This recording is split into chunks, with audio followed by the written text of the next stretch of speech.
And the next one, this afternoon, on Plato's Cave, and a couple more that we're going to have, it has to do with seeing how this old teaching, where the voice of the silence is taken, these 1,000-year-old teachings, thousands, right? Influence other cultures and what they have done with that teaching. So when we explore mythology, ancient wisdom, ancient traditions, what we are looking at, theosophically speaking, is the source, the original source, has been modified in time and space by this culture. So far, so good? Yeah. Yes? Therefore, in the Egyptian Book of the Dead, we should see traces, the aroma of cosmogenesis, anthropogenesis, and the voice of the silence. This is my premise. Premise. Correct? Blavatsky told us in The Secret Doctrine that every ancient tradition is based on this. Right? This is the basis of all. So let's look for it. If we cannot find it, it's because we're bad. Right? And if we find it, it's really proud. You know, we're proud of it. Right? We can find it. we got to.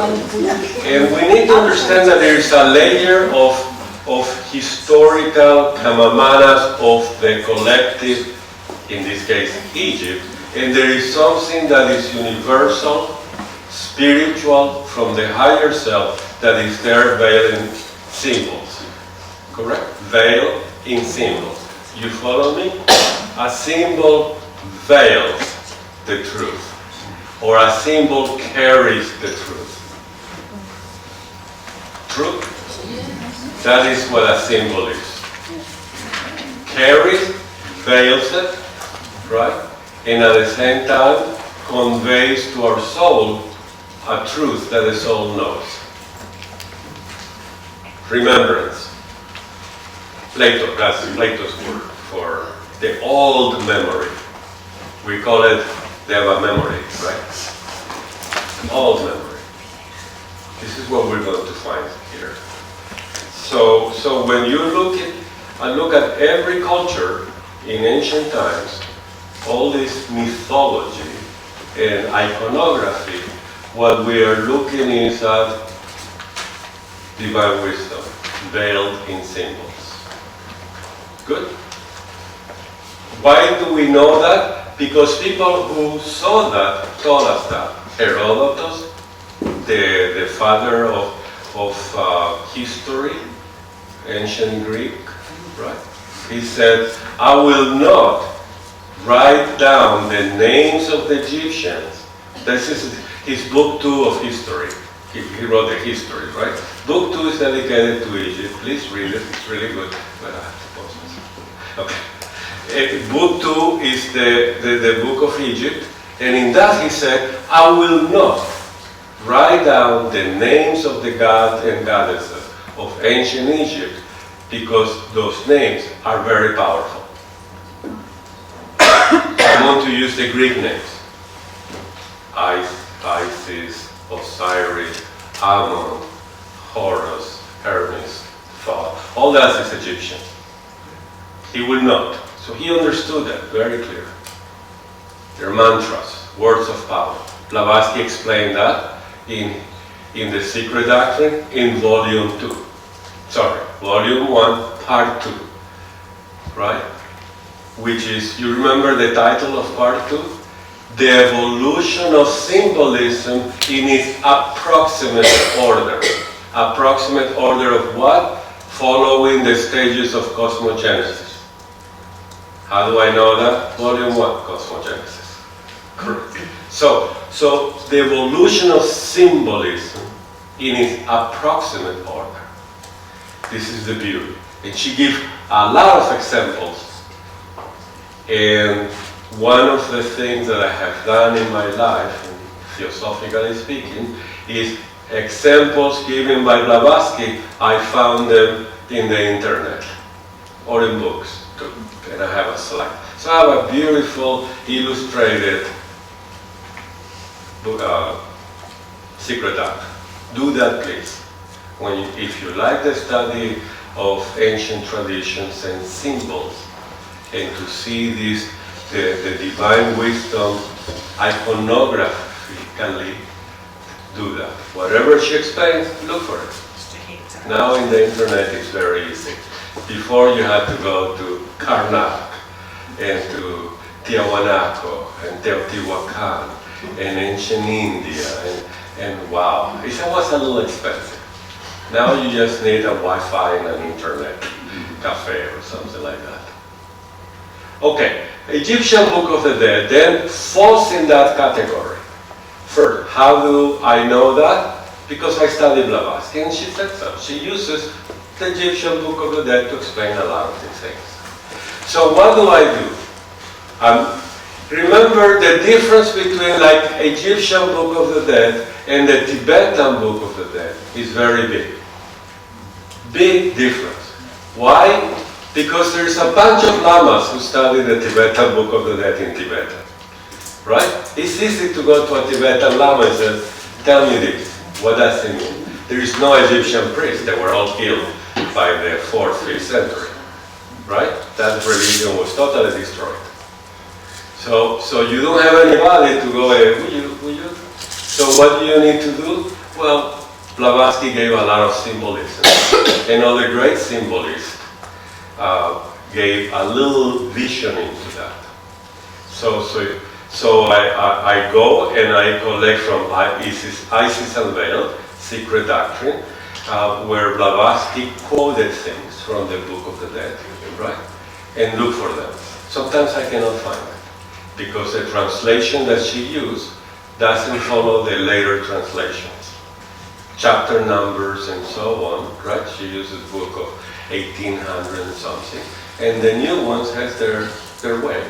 And now everybody agrees, and sometimes he disagrees what she wrote, right? Maspero and other Germans and French translators, and they nowadays they don't match well. Sometimes I don't find them, but it doesn't matter, right? The idea is there. You follow what I'm saying? So if you like a tradition, ancient tradition, or whatever, and you find it in the Secret Doctrine, take out all that.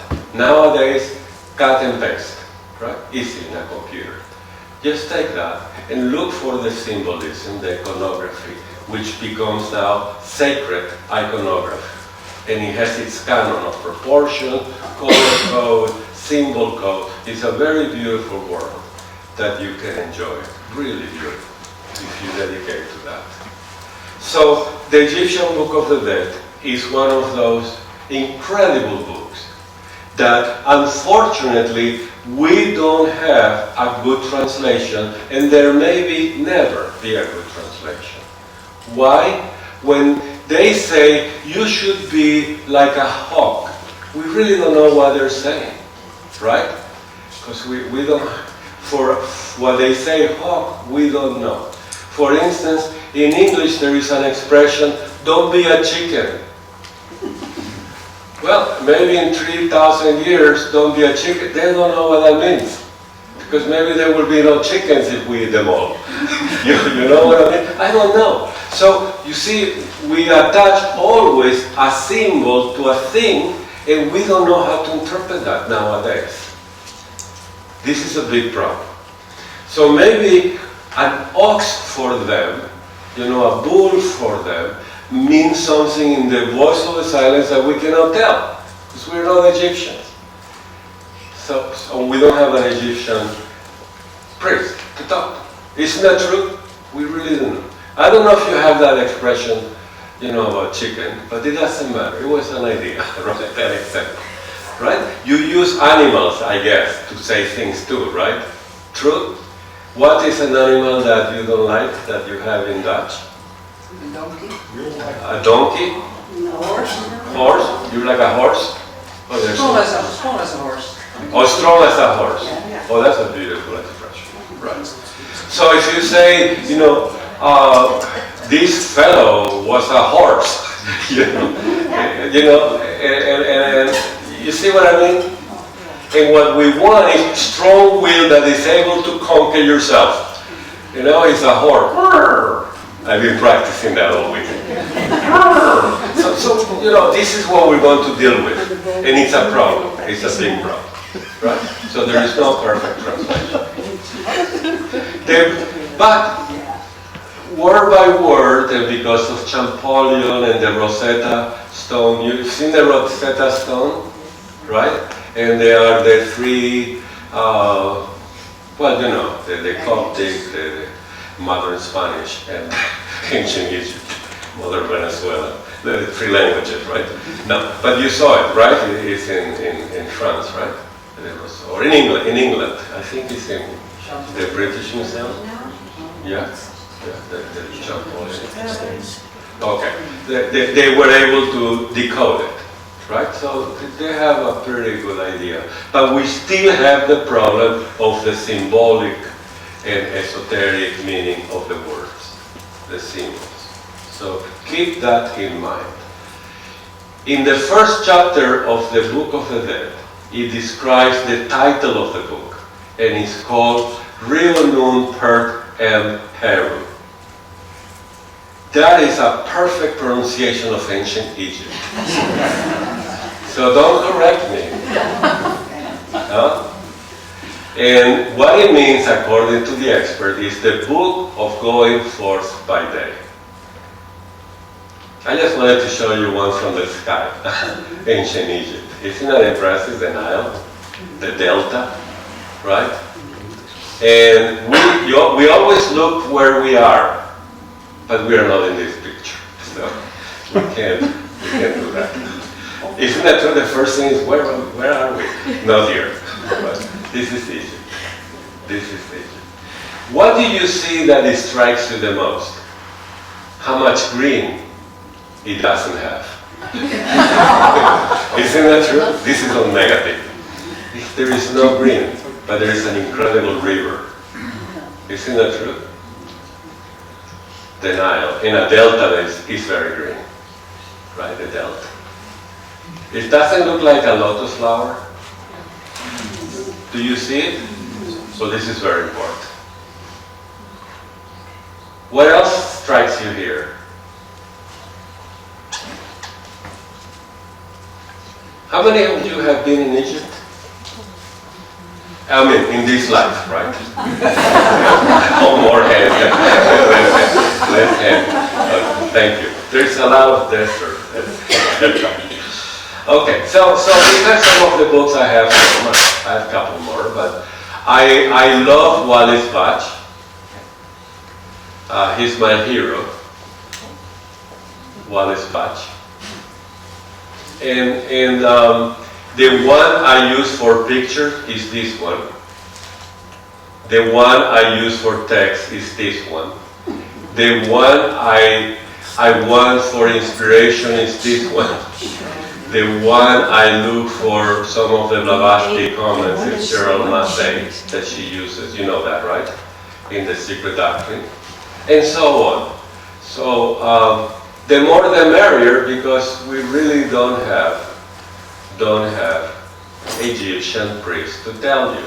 This is very scholarly, very beautiful work. Very beautiful work. You said you brought one? Yeah, It's on the table, thank you. Thank you. Is one of these or this one? Yes. Oh yeah, it's wonderful. And what we did, if you like to study, anybody likes the study of the Book of the Dead? You do? Okay. I'm going to tell you what we did, which is the only way. Susan and I, we bought two of these, one per eye. No. And we cut the Book of the Dead and we taped it. And we figured out that it was too big, too long. How long it is? It's 72 feet, which is a foot is 3 divided by 3. Is how many meters? 20, 30, 25 meters. Not 5. Huh? No, 72 feet. Divided by 3, concentrate, Hermes. It's easy to say, right? You know, it's a second. You see, now the lower CD shows up, lack of patience shows up. Right? And then, give me chocolate, I will tell you like this. I have it at home. Thank you. Okay, but 72 divided by 3 is about 20-some meters. We thought it was going to be easy to handle. It's not easy to handle 22 meters. Isn't that true? So what you do, you cut it in half. We have 2 scrolls divided by half. And in a seminar I did in New Jersey, what was the name of it? The Pumpkin Hollow Farm. It's a theosophical camp, upstate New York. We tape it on it's a circular building for the lectures. Here is square, kind of. And we tape it on the wall, and we cover the whole Egyptian Book of the Dead in 4 days. Isn't that beautiful? And I have here an hour and a half. So it's very cool. It was a beautiful, beautiful experience. Therefore, from Wallis batch, he translated the first line, the beginning of the chapters of coming forth by day. And this is what we're going to concentrate. You see that? Reu, nu, pert, heru. Coming forth by day. What do you think symbolically it means? Coming forth by day. Related theosophically, there is something about day means light, correct? This is Heru, is the god Horus, right? He is the avatar, the son of Isis and Osiris. And coming forth into the light is or prajna or liberation, nirvana. At the very end, you have the choice in the Book of the Dead. You reincarnate with the sevenfold principles, which is symbolized by the bull, or you disappear in the island of nothingness. And we're going to see that. Isn't that an incredible story? Wow. I hope I get a wow at the end. So, any questions on that? Okay. As I told you, the purpose of this is I discovered in the Secret Doctrine that the Egyptian Book of the Dead give us some insight into the evolution of the monad, which is what I'm after, and the discovery of our path on the road and on the path and the choice. You see that?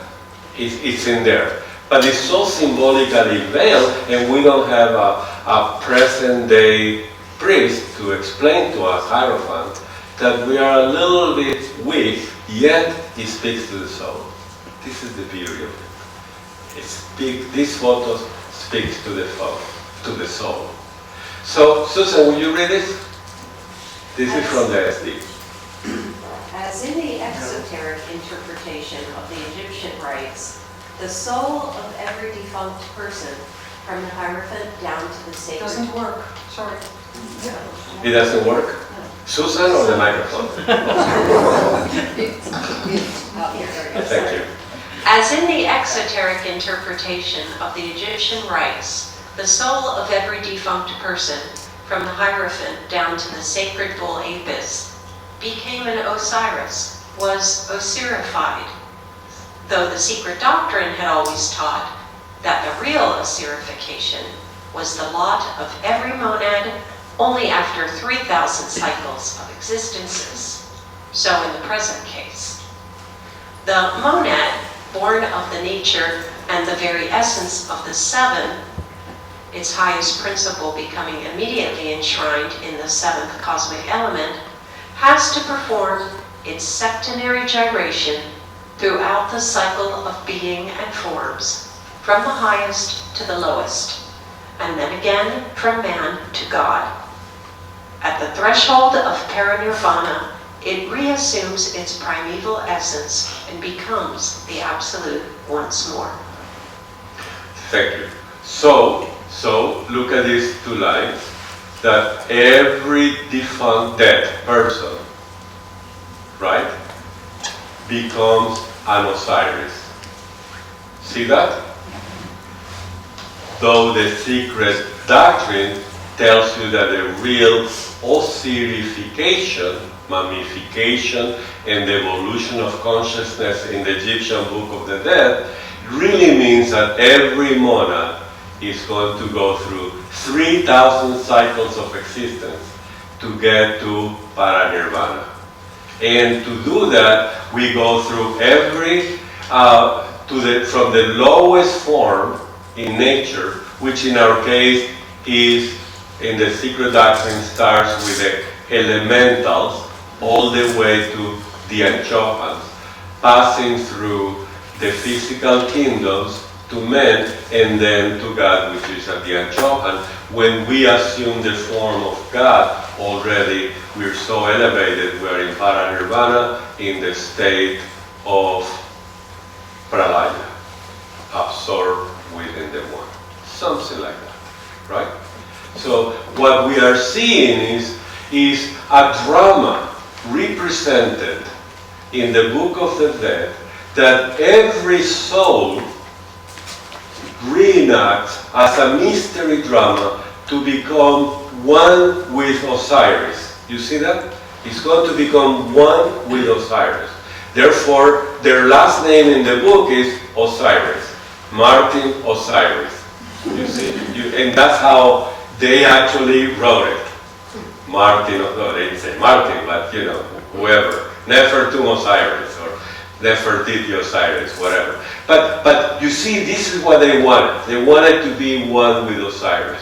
Once they become Osiris, they find the divine within, and then comes the choice. To get to Osiris, there's trials and tribulations, right? The road is very tough. The path is very difficult, and we're going to see that. I hope you enjoy it.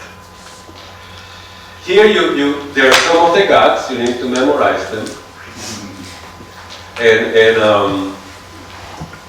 do you want this presentation too? Yes? Oh, what a question. Yeah, okay. So I'll give it to you. And this is important for many things. Philosophically speaking, when you study any mythology or ancient religion or new religion, but let's talk about ancient religions. When you study any mythology, what you do is you look for the common theme in theosophy, divine wisdom, secret doctrine. What do they call the first logos? How do they represent the second logos? How they represent the third logos? What about the elements? What about, so you know what I mean? You go from the one to the many and number them and have fun with that. So if you like ancient Greek mythology, you do the same. In the beginning there was chaos.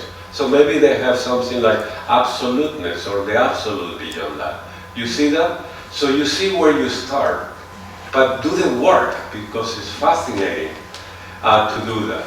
Remember, you're going to find, bless you, most of the time, solar deities, lunar deities. What are you looking at is the three evolutionary processes where you have the monad with the monadic impulse, and then you have the manasaputra, the solar impulse, and then you have the lunar, the physical impulses, the physical vehicle. In mythology, there are five solar dynasties and lunar dynasties. I mean, consciousness goes from above to below, and so on as you incarnate, reincarnate, disincarnate, and reincarnate, and so on. So far, so good. And you see the world at play. You see the drama. So far, so good. Yes. These are keys to study ancient mythologies with theosophy. Make sense? Thank you. Thank you. And you see that the characteristics of that. Okay. So in the case of the Egyptian Book of the Dead, mostly I'm going to use a papyrus, Ani, that is in the British Museum, found and bought by Wallis Batch in Egypt and smuggled them to London. Right? There is a movie made by the History Channel. You have the History Channel? Yeah, you do? Thank you. And you can look for it in the internet. It's the story of Wallis Batch and how he found this and brought it. And he almost was killed, he was put in jail, and so on. It's a very interesting story. That's why he's my hero. And in this moment, the person died. There is a procession. They bring some of his stuff and things that they're building for the soul. Here is the canopic chest. And I don't know if you know all this vocabulary, and if you don't know, all this is important. This is Anubis, the jackal-headed god. See that? And he's protecting. Inside here they have the canopic jars, 4 of them. Most of them is alabasters. They are made of clay or alabaster, very beautiful, and porcelain, some of them impressive, where they put 4 internal organs to protect the world from that. They are the depository of all the things that you've done, according to the Egyptians. And all your vibrations, good or bad, and are in those organs. And that's why there are discussions of how good or bad are organ donations. Isn't that true? Because the Egyptians believe that they are the repository of actually psychic vibration as well as spiritual vibrations, right? And to protect us from these people, they have even an Anubis on top of all that. So far, so good. Huh? We'll keep moving. Yes. Which organ? Lungs, the liver, the base, no, the heart, no. That was separate in another jar. But they are internal organs from here to here. Spine, maybe, yeah. The bilium. Oh, the brain didn't matter. The brain didn't matter. They took a rod, punctured through the nose, put some acids, and drained the brain. They did not care about the brain. So if you want to preserve the brain, don't do it. Don't do it. But it's interesting. I think they preserved the brain of Einstein or something like that. Yeah, I think so. But they didn't care about the brain. Wow. They just injected acid and drained it out. Interesting, huh? And we give so much importance to the brain, which it is important, right? The heart was protected. There is a special vase, you're going to see that, in the vein of the heart. Okay, ritual happens, right? These are priests praying. I want you to observe the nature of the arms during the ceremony. It's very beautiful, you see, the procession. This is a mystery procession. A good description of these processions are in several books. My favorite of all is in The Golden Ass of Apuleius. Have you heard that? Ass is a donkey, right? In Roman times, Apuleius, a priest of Ammon and Apollo, wrote an incredible book about magic and mysteries in the ancient Rome, Egypt. And he described one of the last processions where this happened. So you really get a feeling because he was there, he was watching it. And he described the procession with the priests and priestesses and incense and the sistrum, the instrument of Isis. And I mean, it's just incredible. And the flowers, huh? I'm sorry. Oh, the title. Yes. The Golden Ass A-S-S. But ass is a bad word in English, in America, so we use donkey. The golden donkey of Apuleius. A-A-P-U-L, taka taka taka. Yeah, just put taka taka taka in Google. Do you have it here, golden? Yeah. Some of you have it? You do? Very impressive. Did you read it? No, not yet. No? It's a very occult, mysterious book written by an initiate and ends almost at the end. I don't want to tell you the story, but at the very end. It's impressive. It's really impressive. I want you to observe the colors, above all, the handwork. Mudras, praying, this is all what is copied in all these traditions later on, right? This is an incredible movement of the hands. See that? Okay. So, this is a long papyrus, right? We agree, 26 meters, 27 meters, and it describes the procession of the soul. This is to have a little bit ritual. Where I'm going, look at the hands, right? And here you have the wife. Oh, she's devastated.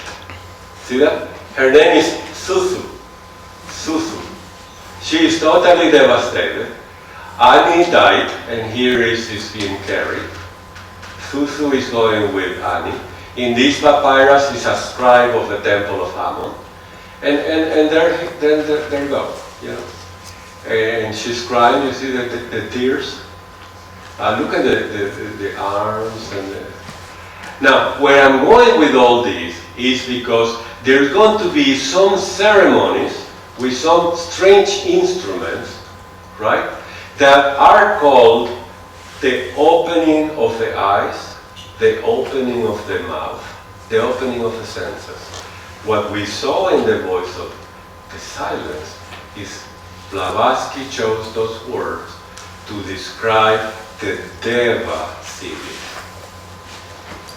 Deva seeing, Deva hearing, you see that? And at the very end, we didn't read it this morning, but at the very end, he says, you have already the Deva hearing, the Deva seeing. This is what's going to happen. You see that? Can you make connections? This is what we're looking for. Some connection between what they're doing in this religion, right? In this ritual, in what we have in the Egyptian Book of the Dead. If this is true, it's universal. Disguise or veil in the Egyptian tradition. You see that? So make the connection. And then they have a bunch of people that they pay to cry. This is very helpful. You know, they call it the criers. And some people say, well, they pay them. I don't know, but that's what they say.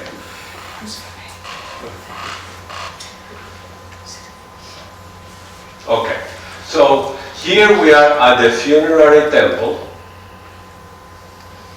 and that's the name of this building, funerary temple. You have the mummified, already went through 42 days of mummification process.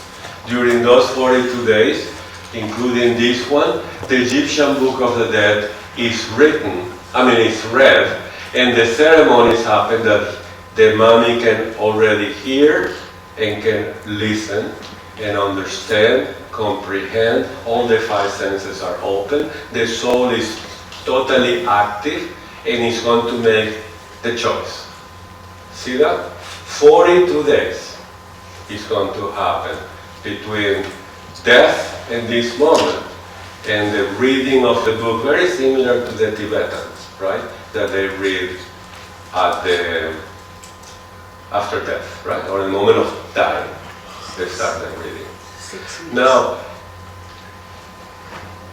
this is their religion. We're not going to judge good or bad. This is what happened, right? What people say. But it's very interesting. So there are several instruments, again, you see this? These instruments are various types of priests that are meant to facilitate the opening.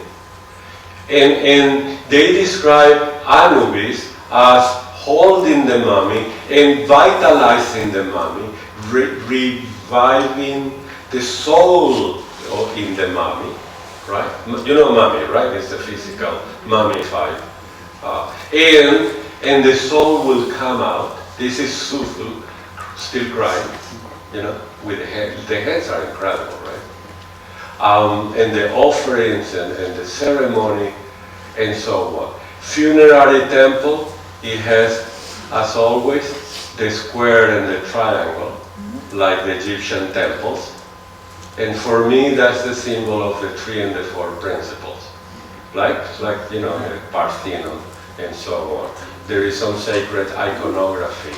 And depending on the shape of the temple, the amount of columns, everything has a symbol in ancient religion iconography.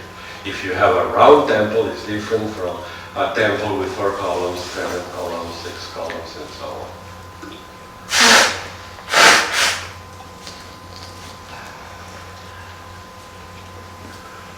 In the book, these are long, it's a long text. Text. Can you read? In the year 1949, Martin Leiderman was born in Venezuela. There will be a story there. But in this case, it says, I am the same priest. I command you to open your mouth and eyes. I am with Horus. You memorize the chart, right? He's the son of Osiris and Isis, who guards the left shoulder of Osiris. This is all now very occult. Remember the parts of the body reflects things, right? In the ritual. And I go into and come from the divine flames. These are divine, the Anchohans or wisdom. I see things which are concealed. You see that? I see things which are concealed. These are the higher cities that we talk.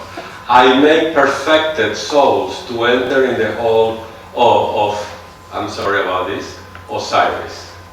May he be glorified soul. That means a perfected soul.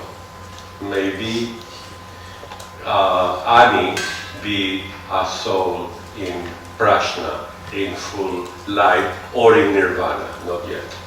So far so good? So we got to learn how to read a little bit philosophically.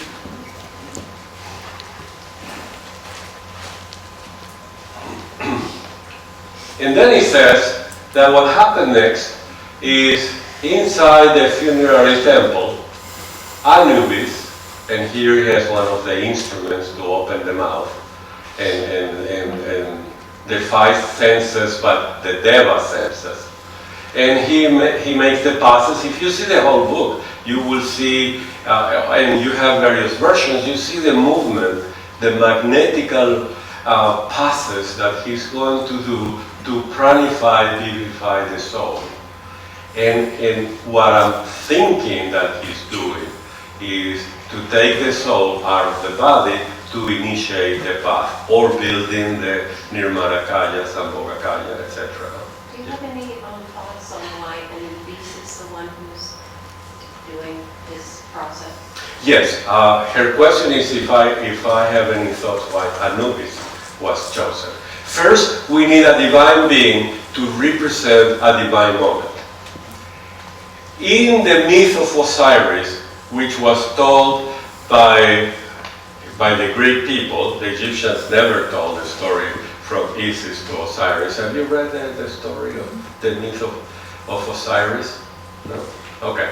So if we read the story as told by the Greeks, Anubis is the one who helped Osiris in that. So it came from a story. So there is all kind of god and goddesses in that drama. For instance, Isis, the wife, found the parts of Osiris when he was cut with it. But this is a long story and a wonderful lecture. And its own a big one. But it's part of that drama of the Osirian mystery, right? And Anubis was selected to accompany Osiris and he was part of the ones who brought him back, right, with that process. So he's right there. He's also going to be part of the weighing of the heart and the feather. See that? So he's a very important one, very helpful, big friend of Anubis, right? You can see that idea is going to be important. Many gods are represented. I wanted to show you this, the shadow. See that? This is the lowest aspect of their sevenfold constitution. And they are, the Ka, the Ba, and others that represent, again, in the sevenfold constitution, this is the astral double, and this is one of the highest, and the human soul, the spiritual soul, and so on. So you find them like that. You have Kum, a god making the human being. This will be anthropogenesis.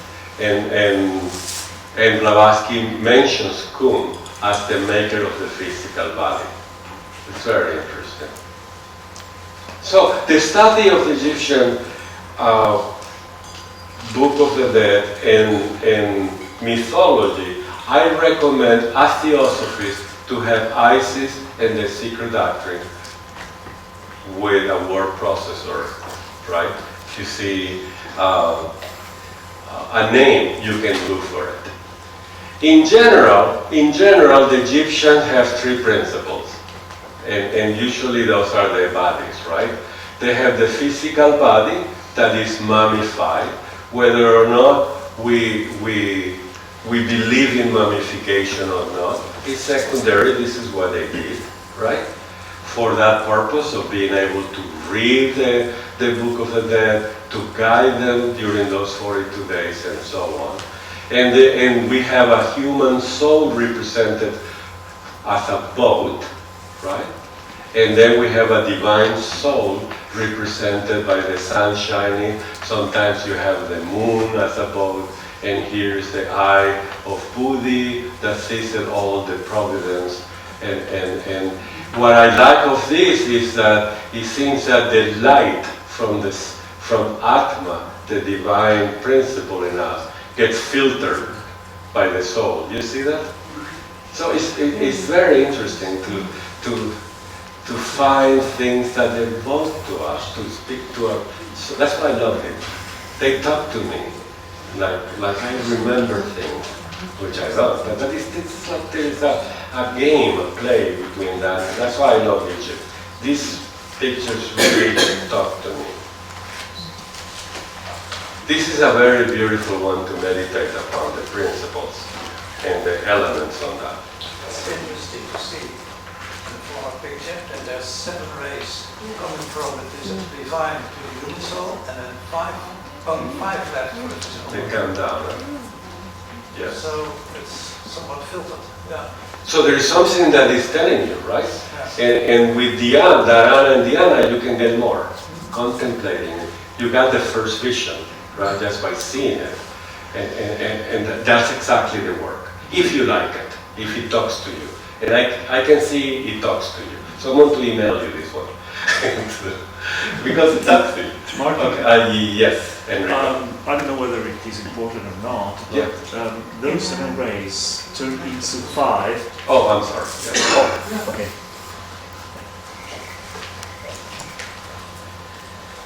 I don't know whether it is something interesting, but those 7 rays are filtered into 5, and they seems to be touching some organs, but not the brain. No, not this part. Yeah. Like the lower 5 Yeah, you chakras. know that before you said that the brain was not taken and preserved, Right. right? So I don't know whether there is a correspondence with what you said with that image. That's it. Right.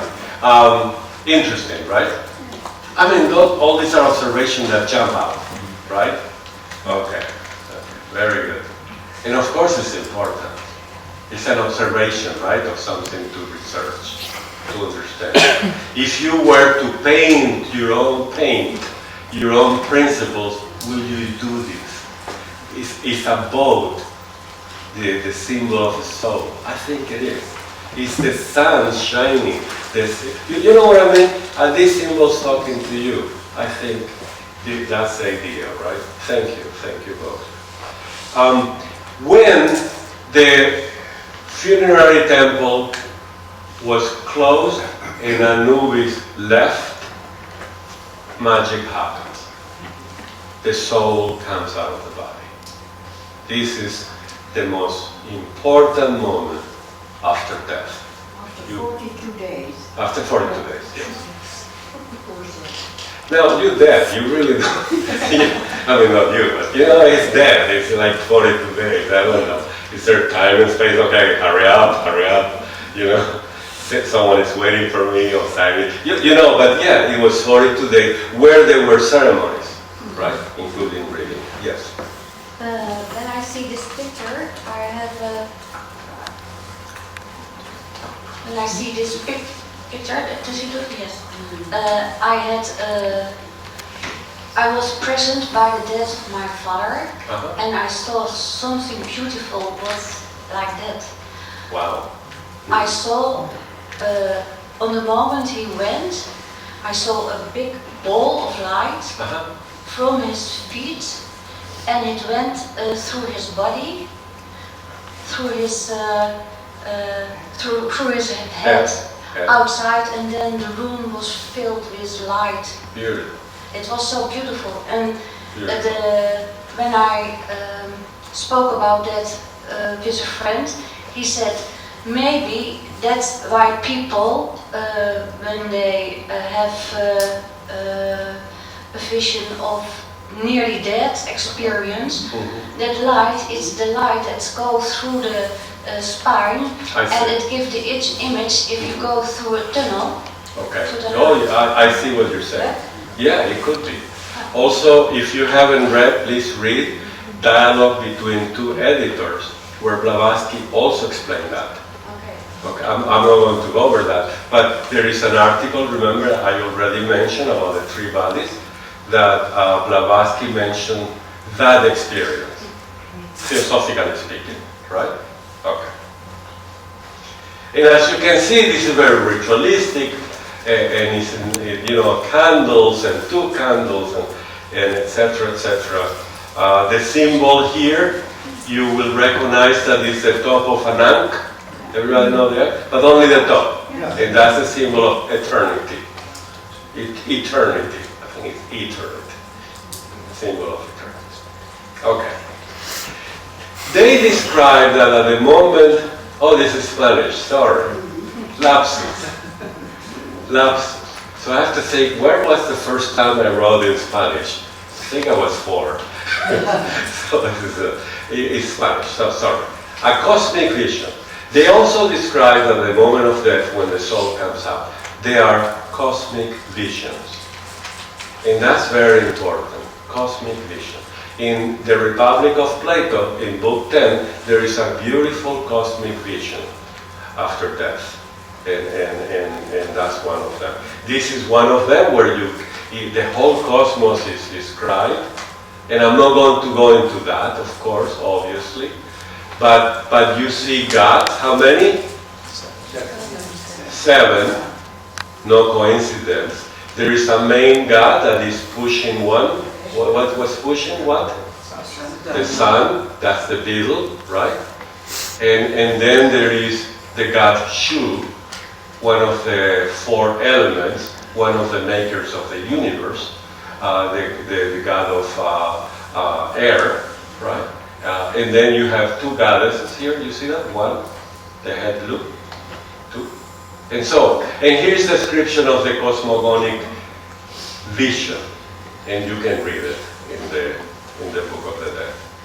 Another vision is 8 globes. This is very interesting. I mean, the visions that the soul has, Egyptian, right, religion. And I like the idea of the 8 globes, because of the Mahatma spoke about 8 globes. I don't know if that's related. And this is Anhai, another papyrus. And this is the sistrum. sacred to Isis. And in that procession, I told you in the Apuleius golden ass, it is meant to purify the environment as the procession goes. Right? Purify, sistrum. Do you have a sistrum at home? Okay, it's a beautiful thing. You know, we sing, it's Egyptian. Go to Egypt and buy one. Or buy it on eBay. Okay. So, but again, it's a beautiful instrument. And this is the cow head of the goddess Hathor. And then the musical part with the symbols, right? Something like that. Okay. So Anhai, the priestess, is looking at her body, having that vision. Then what happens? Are you interested on this? Yeah. Okay. And you are, because maybe you were Egyptian in your previous life, isn't that true? So what happened with Anubis, he allows the principles to move out of the body, right? This is his power. And they go through gates. See that? This is the gates of the nether world. And in this case, they say, this body is now the double and the soul, the human soul, and they go out. They describe that process of going to the nether world. Once you cross this, there is no coming back. And maybe that's the stage that you can be revived, or you can be called back, or right? But there is a moment that you can come back. You cannot, so to speak. Right?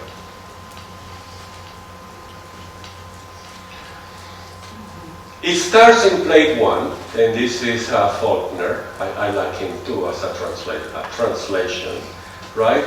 That he said, "Hail to you, you having come as Kepri." This is the scarab we saw, right? The creator of the gods. You rise and shine. It's a very beautiful prayer, right? And explains about problems and foes, serpents, and so on. And the Egyptian Book of the Dead is all about, at the end, to be in the presence of Osiris, right? In the land of vindication, where I can prove that I can go into the path. The path. I'm worth it to be one with Osiris. And so it's a lot of things. This presentation, remember, was meant to be many hours. And I'm just giving you a sense of the path, right? That in ancient Egypt, they represented through a funerary drama. The soul goes through this. And that's not too far out, because the Nirmanakaya is an after-death process. Do you follow me? You die, and if you choose, you are in a Nirmanakaya. That is after death. Right? So it's very good. Plate 2, it says that he waited for Susu, the wife. Isn't that beautiful? So she asked me, "Are you going to wait?" I had to say yes. I had to say yes. Hurry up. No. So, and now they both decided to go together. Wow. Even though the path is alone. So there is an interpretation of the feminine and masculine and all that, right? Which is also possible, right? The feminine aspect, the masculine aspect. But here, Thusu and Ani are walking into the netherworld. Is netherworld like Netherlands? Yeah. It's the same root? Oh, I just realized that. Where is Anubis? In all time. Where is Anubis? I just realized it's the same root, right? Nether, which means low, right? Low, that's low countries. Okay. This is low world, right? Nether world. Okay. Thank you. This is another praise to Osiris. Remember, he wants to be one with Osiris. And then he's King of kings, lords of lords, ruler of the rulers, who took possession of the two lands.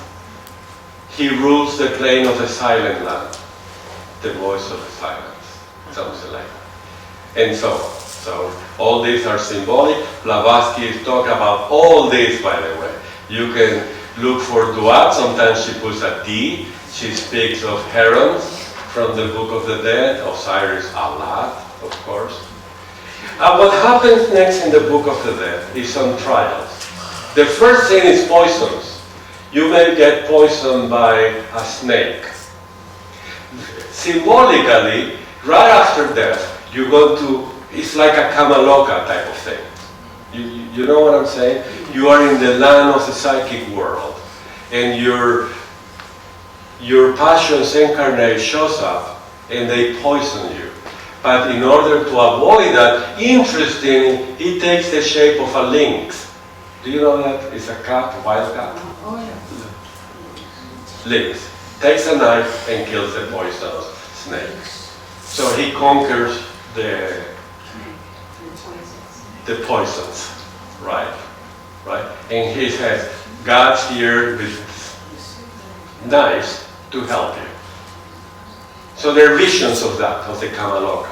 Some are very terrifying, some are very funny. This is a very funny one, where it said he's drunk, like a mouse. I didn't think the mouse drank, but you know what I mean? This is symbolically, right? So there is all kind of visions, and in every papyrus, there is one vision of Kamaloka. I like this one. If he's able to move on, first, if he dies of poison, he reincarnates. Goes back. Cool?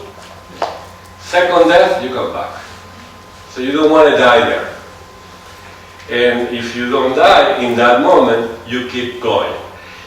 In the Egyptian Book of the Dead, keep going higher and higher is through boats. You see that? Through boats. In some boats, you pray that you can jump on the boat.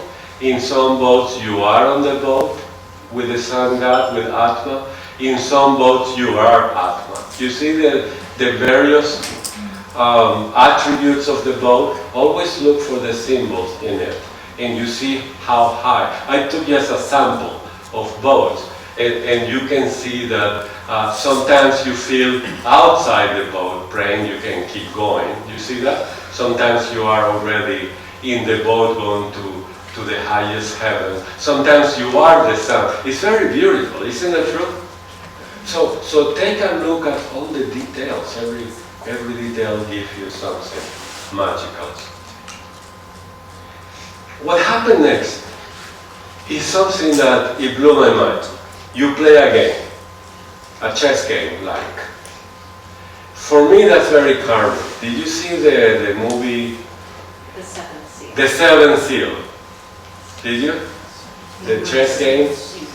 No? It's a movie of Bergman, black and white movie. Impressive. Please watch that movie. Extremely mystical.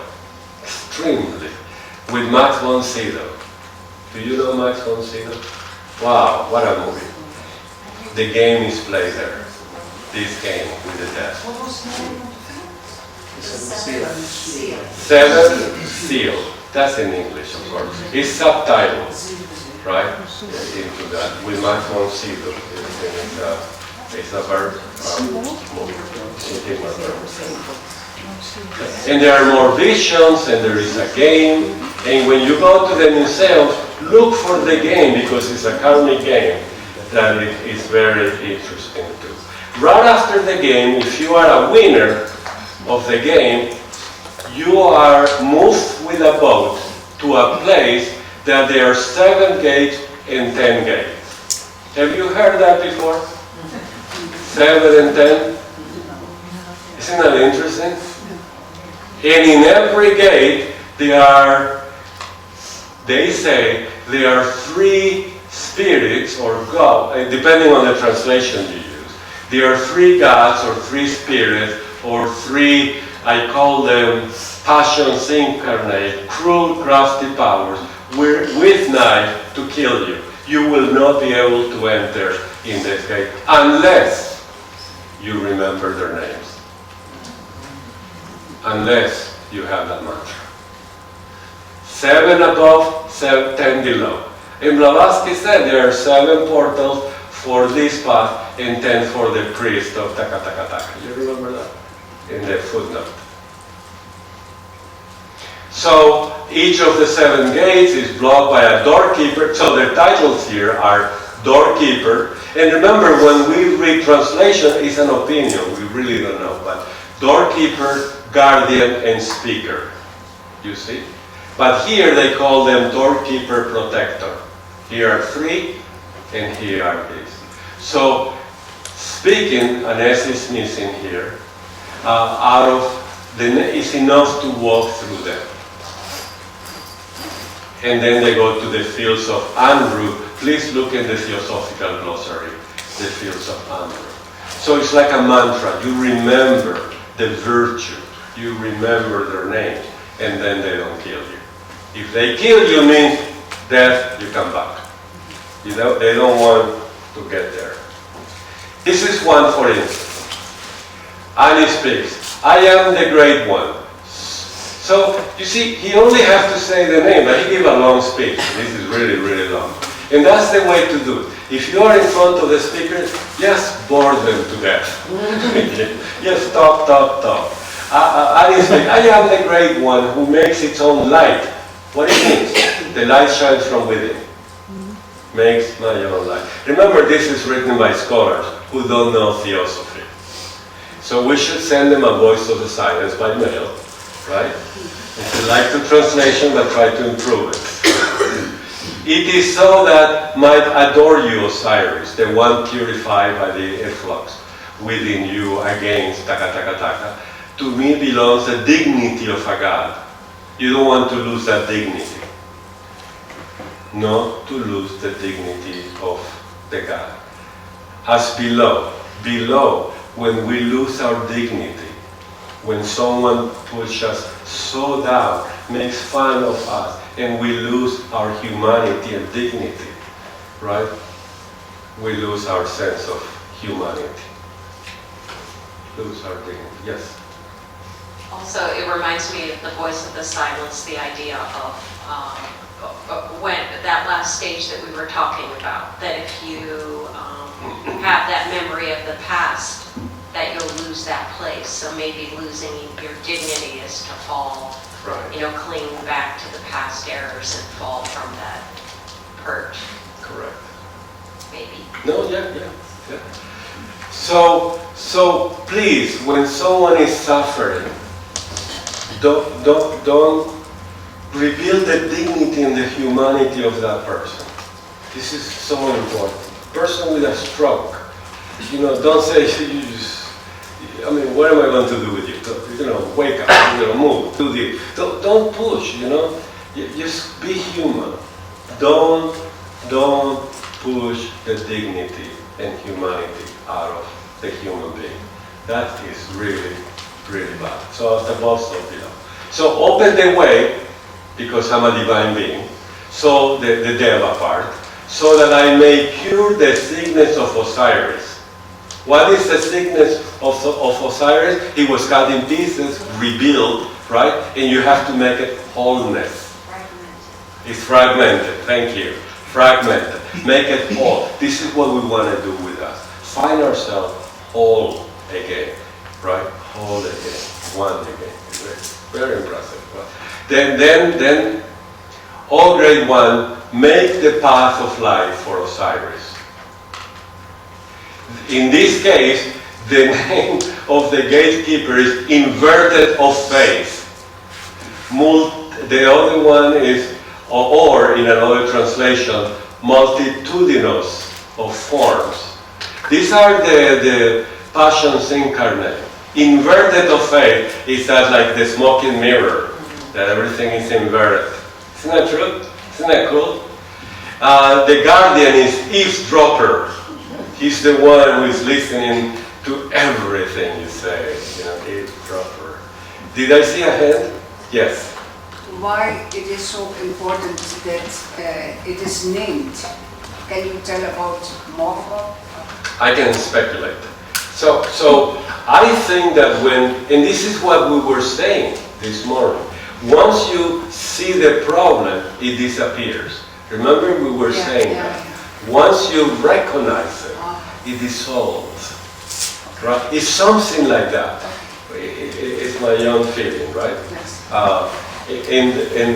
And the other is called hostile voice. This is the best I can do the translation, right? But we have to use our, imagination and soul.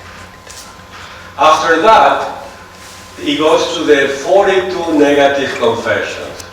And those are 42, like the Moses thing, commandment, but these are 42. They really exaggerated. 42. I have not, I have not, I have not, I have not, I have not, I have not. There's 42 times, right? That you are going to go through all the don'ts that you have done. You are now in the don'ts and the do's. Remember that. You are now evoking the Yoga Sutras. Every time that you have what to do and what not to do, you are in the Yoga Sutras. You are now on the path, right? Obviously. Anha is doing that. And Moses limited to 10. That was his choice. Maybe that was too much to take, 42 of them. So 10 maybe enough. But in Egypt there were 42. Maybe one for each day after that? It is. Yeah. Yes. And also sacred geography. There were 42 nomes, districts in ancient Egypt. 20 and 22 upper. And there is a lot of symbolism in 42. And it's divided by 7 and 6 and so on. So it's a whole world there, right? Yeah, you got in touch with that. Yeah, well, we don't have time for that, but it's so So beautiful. Martin, when you were saying what you said in Egypt, was it the division? Yes. That you were alluding Yeah. to, the division of the land? Right. The two sections, upper and lower, right? 20 and 22, 42 divisions, and so on. If you made a boo-boo, you know the English word boo-boo, right? You were going to burn in the pool of fire, right? And then you come back. These are ways that they depicted the pool of fire. In some cases they have what is this one? Is the baboons, thank you. The baboons, the fire, a pool of fire. It's a terrible thing to go through, right? A pool of fire. Fire never is, even if you are in your astral or in your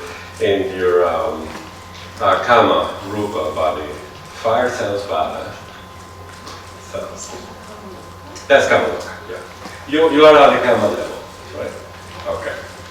So after that, then you go to the judgment. And here is where you move out of that.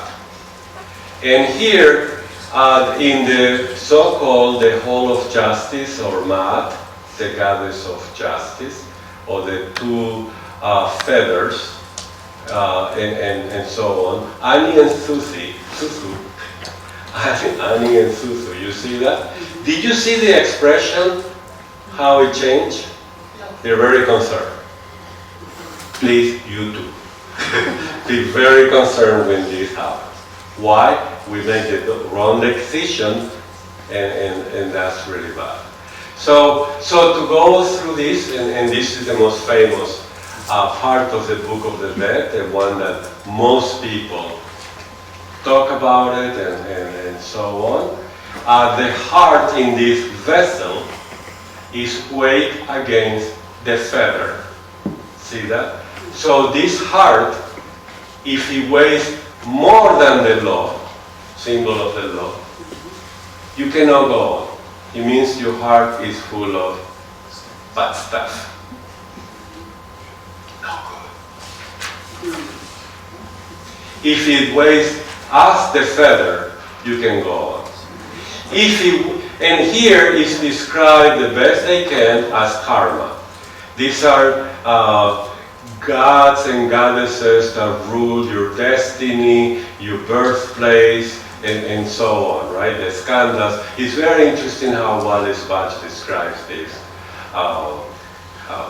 divinities or vibrations or energies and so on.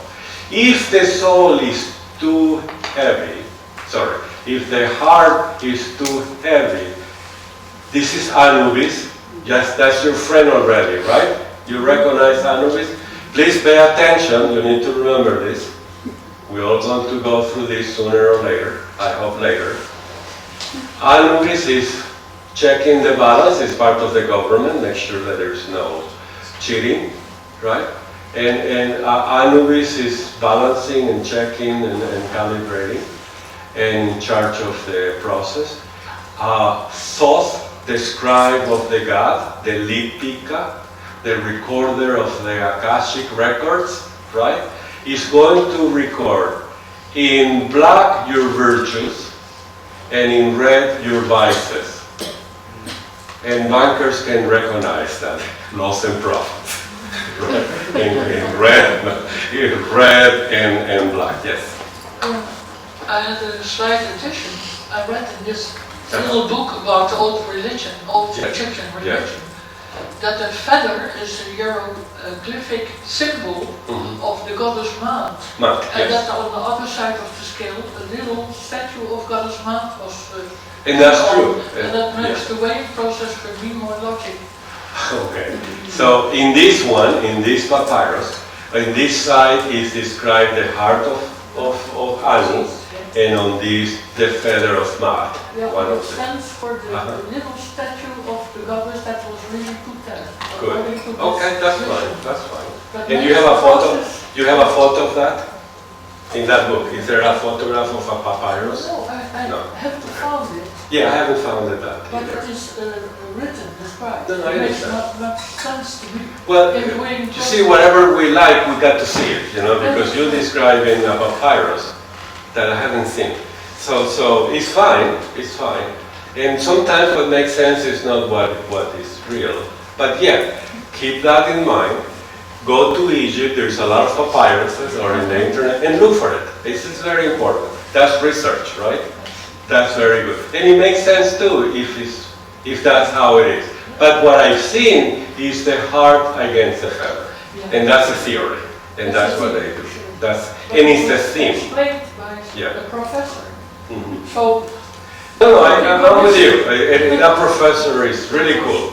But I'm asking if there is a papyrus that I can see. No, but there isn't. But Okay, in this so case, would not be the feather. yeah. in this case, it's the feather against the heart. Which is not. It's not. Yeah, it's the same. It's the same idea. It's the same idea. Is that the Yeah. baboon on the top? But I'm a little fantasy too. I want to see it, right? And here is one with the heart. But that's all cool. The idea is what happened in the heart is the deposit of all your things, right? And they want to weigh against a feather, right? And if the heart weighs more, he is Thoth, the recorder, right? Ibis, headed god, the recorder of the judgment. If it's bad, it will be recorded in red. And what happens to you? Bad things, right? And the bad thing happens is Amit. His name is A-M-M-I-T. Amit will swallow you. He's really looking too, just like them, right? He wants to know if he's going to eat today. Amit will swallow you, will digest you, and will put you in the next life. This is a horrible vision. See that? He's three parts. You see the three parts? You have a crocodile, you have a leopard, and a hippo. Three sections. And then this is the division of the waters from heaven to earth. This stand. And you know, the acids in the stomach of a leopard must be horrible. You know, it's digesting your soul. This is literal, really. Okay, that means you don't belong to this plane, period, right? That, so far you have gone. Every death, death symbolizes that's far you have gone. In the voice of the silence is when you start the path, if it's a true path and a good beginning, you have 7 more deaths. And you come back and go on. Right? It's a different story, but more or less it's represented. Death means reincarnation. Right? Isn't that interesting? So what happened? Oh, then you have the lipicas on top. You remember the lipicas? They are on top. These are the ones who are the judges. And the Book of the Dead, they call 42 of them. Sometimes you have less, like in this case in Ani. But in most papyruses are 42, and 42 is the topic, right? And Blavatsky then said that these lipicas are connected with karma, law of retribution.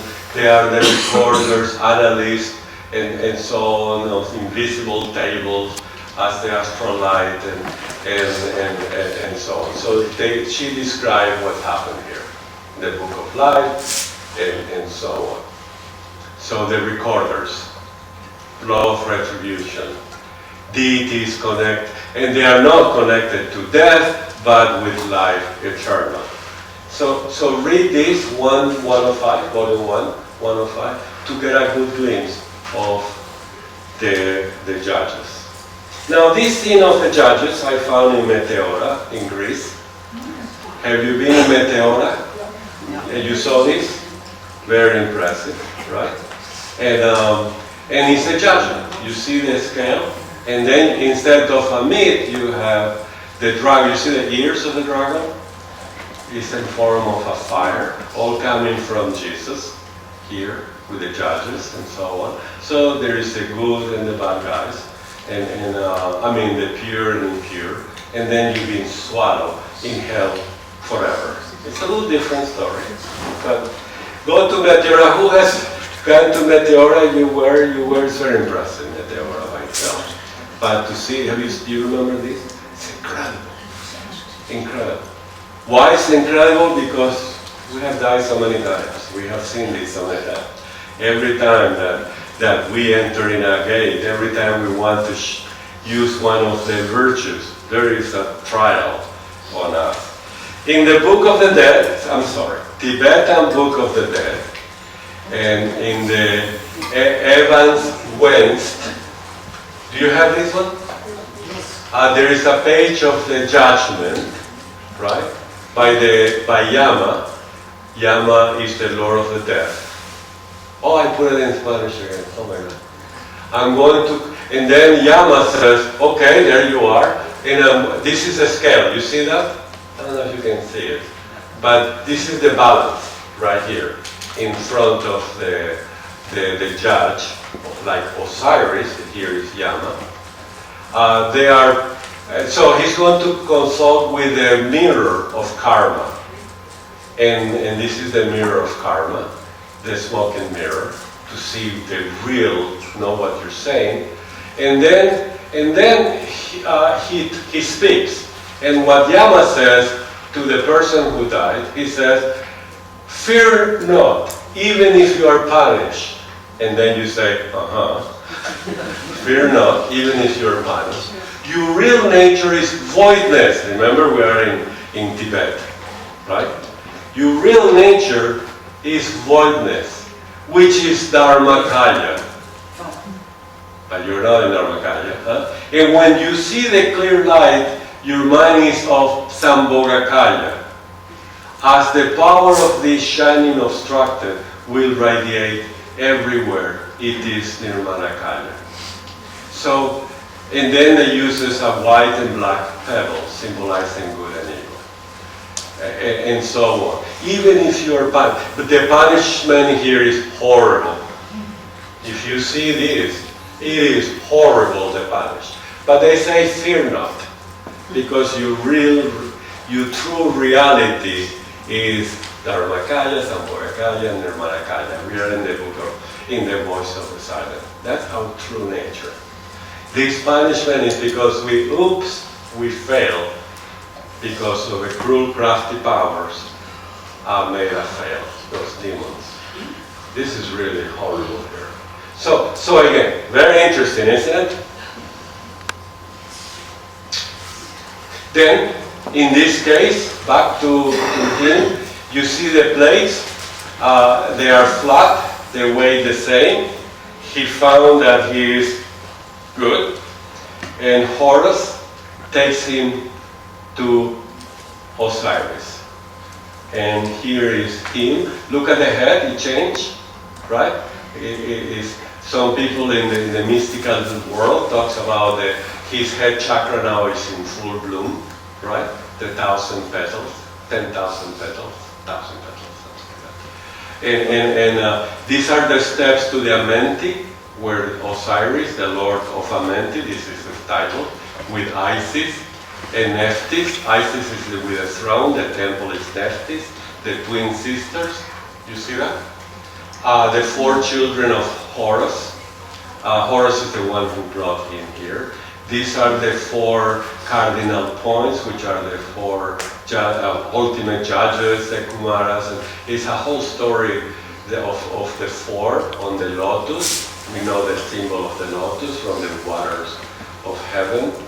And this is the abode of Osiris, and so on. It's an incredible slide, and enjoy it. You are in front of your destiny. This is what you wanted to do. And if everything goes well, Blavatsky tells us that you will then learn about the karma. These are the reeds that don't bend and decide. She explains all that in theosophy, in the secret doctrine. And you learn about karma, and you learn about the laws and the secret path. And it's all there. It's very impressive. And then look at this. You go through the flood of heaven, the river in heaven, and you have 3 choices. You see that? 3 steps to do. I don't know if you see them here. 3 steps. And these are called the Holy Shore of Abundance. For me, that's the Sambhogakaya. The God who is within Osiris. The blessed dead who are perfected. So you have the Dharmakaya, the one that is going to disappear in the voidness. There's nothing here. The one who is going to take the boat to come back to the road, and the one who is going to stay in the Sambhogakaya splendor. This is my interpretation. It's very good. We have a couple minutes. We can just go to the end of the story. And at the end of the story, if you don't make it in this incredible journey, you will, through the goddess of Taoris and Hathor, you see that, the cow goddess, and the hippopotamus, fertility goddess, you will reincarnate again.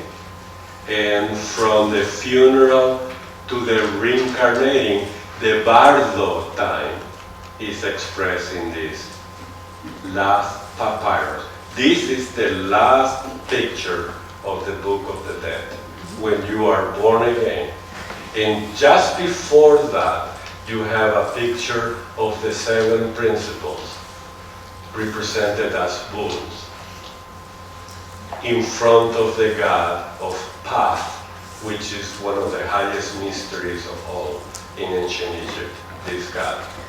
So it's very impressive. You shouldn't make it in that field of Amru, in one of those 3 boats, you come back.